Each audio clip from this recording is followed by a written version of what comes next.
po si Nelly Kahandig. Mrs. Mercy Mortalia. Ako po si Clarice. Joe Avenido. Leonardo Pellegrina Jr.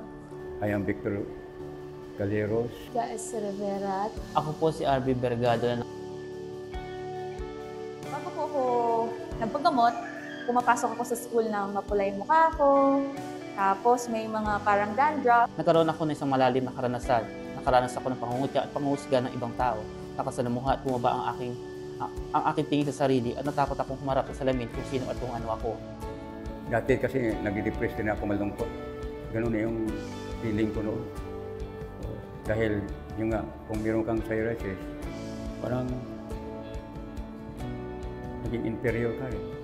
Noon po, nung nagpa-check up ako dito, Makati talaga yung balat ko. Pag inuubad ko po yung damit ko, may mga dugo-dugo po.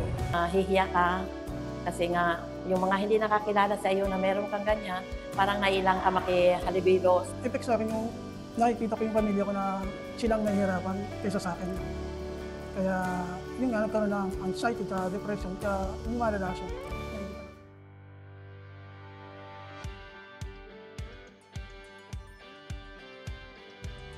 Ang Universal Healthcare o kalusugang pangkalahatan ay batas na may layuning gawing abot kaya ang mga serbisyong pangkalusugan sa lahat ng mga Pilipino.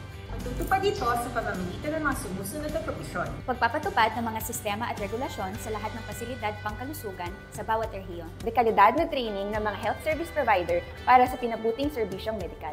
Maayos at komprehensibong referral system mula sa primary health provider hanggang sa mga specialista. Automatic membership ng bawat Pilipino sa PhilHealth at paglaan ng budget para sa mga serbisyong pangkalusugan.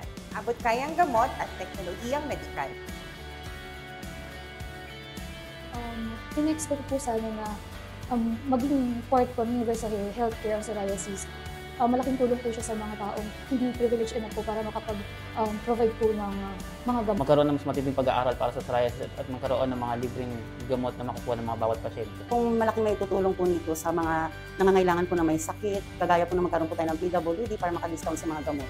Yung sa discrimination po, maraming tao na hindi nakakaintindi kung ano yung sakit at kala nila nakakahawa. So mas maganda na malaman ng nakararami information and awareness na hindi naman nakakahawa at hindi dapat katakutan. Gustuhan kong magkaroon ng pantay-pantay na tingin ng mga tao at libreng gamot at walang diskriminasyon.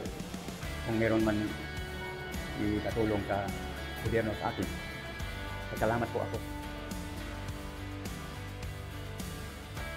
Magkaisa-isang lahat para sa kalusugang balat.